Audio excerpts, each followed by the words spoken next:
Assalamualaikum Asma. Waalaikumsalam Zulfan. Gimana? Ada yang bisa aku bantu? Iya nih, ada yang ingin aku tanyakan. Tadi setelah belajar biologi di sekolah tentang pertumbuhan dan perkembangan, aku jadi kepikiran sesuatu. Nah, tumbuhan itu kan banyak macamnya. Nah, di situ kok ada yang batangnya tinggi, ada yang batangnya pendek, ada yang batangnya lebar, kemudian ada yang buahnya banyak sedikit. Nah, itu kira-kira penyebabnya apa ya? Wah, kamu sudah mulai berubah ya. Sudah mulai kritis. Pertanyaan bagus itu tadi. Baik, aku jelaskan ya. Apa dulu gurunya, Pak Adin gitu loh. Wah, luar biasa, mantap. Oke, aku jelasin ya. Jadi, yang kamu tanyakan itu tadi itu berkaitan dengan faktor-faktor yang mempengaruhi pertumbuhan dan perkembangan pada tumbuhan. Jadi, pada dasarnya ada dua faktor utama yang mempengaruhi pertumbuhan dan perkembangan pada tumbuhan. Faktor tersebut adalah faktor internal dan faktor eksternal. Kita bahas dulu yang faktor internal. Faktor internal ini berasal dari tubuh tumbuhan itu sendiri. Yang pertama yaitu gen, yang kedua hormon. Nah, gen ini merupakan sifat-sifat genetik dari individu yang diturunkan oleh induk kepada keturunannya. Setiap tumbuhan dan juga makhluk hidup lainnya memiliki gen yang berbeda. Nah, gen inilah yang menentukan sifat-sifat setiap makhluk hidup. Sehingga antara makhluk hidup satu dan lainnya, walaupun dia sejenis, itu sifatnya tidak akan sama persis.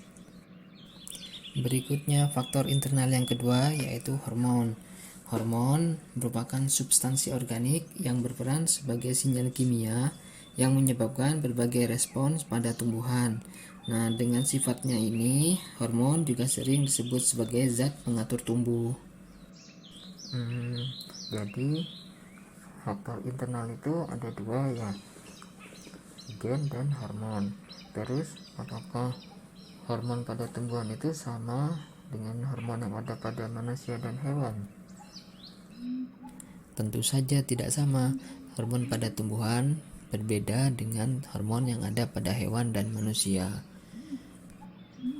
Tumbuhan memiliki 6 hormon utama, yaitu auksin, giberelin, sitokinin, asam absisat, etilen, dan kalin.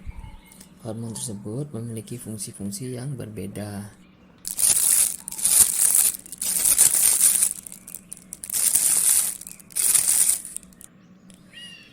Nah, auksin, giberelin, dan sitokinin ini bekerja secara sinergis dalam merangsang pertumbuhan. Oke, pertama kita bahas dulu hormon auksin. Auksin sendiri diproduksi di meristem apikal, yaitu di bagian ujung batang atau ujung akar. Kemudian hormon auksin ini diedarkan melalui floem ke bagian titik tumbuh pada tumbuhan. Auksin memiliki fungsi dalam merangsang pemanjangan sel, dominansi apikal, perkembangan buah, absisi, dan pembentukan akar adventif atau akar cabang. Oh iya, sifat auksin ini sangat peka terhadap cahaya. Auksin jika terkena cahaya akan terurai atau bahkan menghilang. Nah, akibatnya akan menghambat pertumbuhan atau pemanjangan batang tumbuhan. Nah, contohnya yaitu ketika ujung tanaman atau batang tanaman terkena sinar matahari yang tidak merata, itu akan menyebabkan membengkokkan ujung batang ke arah cahaya matahari. Hormon yang ketiga yaitu sitokinin. Sitokinin ini berfungsi yang pertama memacu pembelahan sel dalam jaringan meristematik. Kemudian merangsang diferensiasi sel-sel yang dihasilkan pada jaringan meristem. 3. Mendorong pertumbuhan tunas samping dan perluasan daun dan menunda penuaan daun. Hormon yang keempat yaitu asam absisat. Nah, asam absisat ini merupakan hormon yang menghambat pertumbuhan. Fungsinya adalah mempercepat absisi bagian tumbuhan yang menua, misalnya pada daun, buah, dan dormansi tunas. Contoh peranan absisat yang bisa kita lihat yaitu gugurnya dedaunan yang sudah tua dan jatuhnya buah-buahan yang sudah tua secara alami.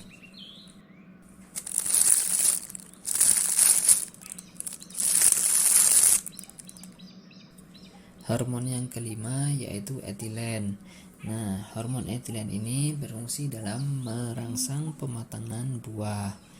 Nah, biasanya orang-orang atau pedagang buah menggunakan karbit pada buah-buahan yang belum matang agar segera matang. Karbit di sini fungsinya untuk merangsang atau memicu pembentukan etilen dalam jumlah banyak dan cepat. Berikutnya hormon yang keenam yaitu kalin. Kalin di sini memacu pertumbuhan organ tumbuhan. Ada 4 macam hormon kalin. Yang pertama yaitu risokalin yang merangsang pertumbuhan akar, kaulokalin yang merangsang pertumbuhan batang, filokalin yang merangsang pertumbuhan daun, dan antokalin yang merangsang pertumbuhan bunga. Nah, itulah faktor internal yang mempengaruhi pertumbuhan dan perkembangan. Bagaimana? Apakah kamu sudah paham? Aduh, lumayan panjang sekali penjelasannya, tapi lumayanlah sudah ada pencerahan. Terus bagaimana dengan yang faktor eksternalnya?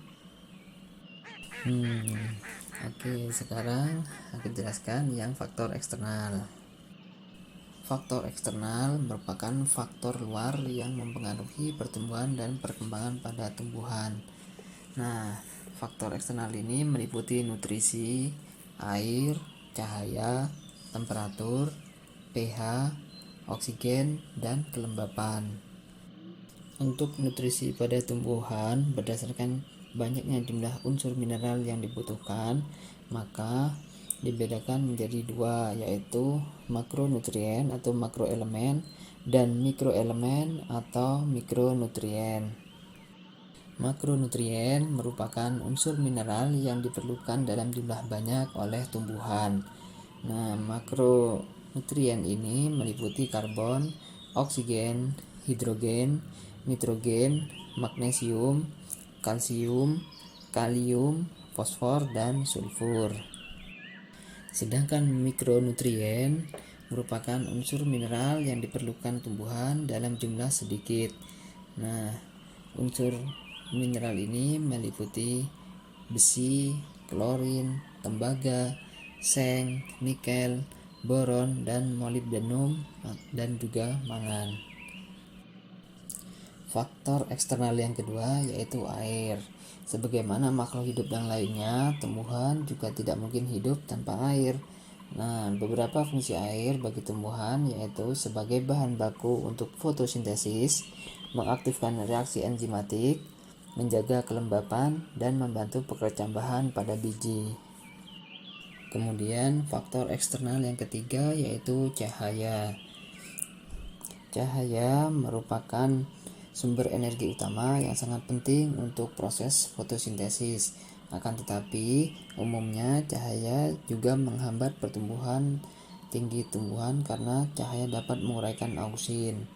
Nah, peristiwa ini terjadi pada etiolasi, di mana tumbuhan yang tidak terkena cahaya atau dalam kondisi gelap pertumbuhannya lebih cepat dibandingkan tumbuhan yang terkena cahaya. Faktor eksternal yang berikutnya yaitu temperatur dan pH. Nah, temperatur atau suhu dan juga pH di sini kaitan erat dengan kerja enzim. Enzim-enzim tertentu memiliki atau dapat bekerja secara optimum jika temperatur dan suhunya cocok.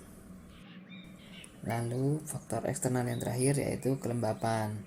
Nah, kelembapan udara berpengaruh terhadap tumbuhan, tetapi pengaruhnya berbeda-beda pada setiap jenis tumbuhan.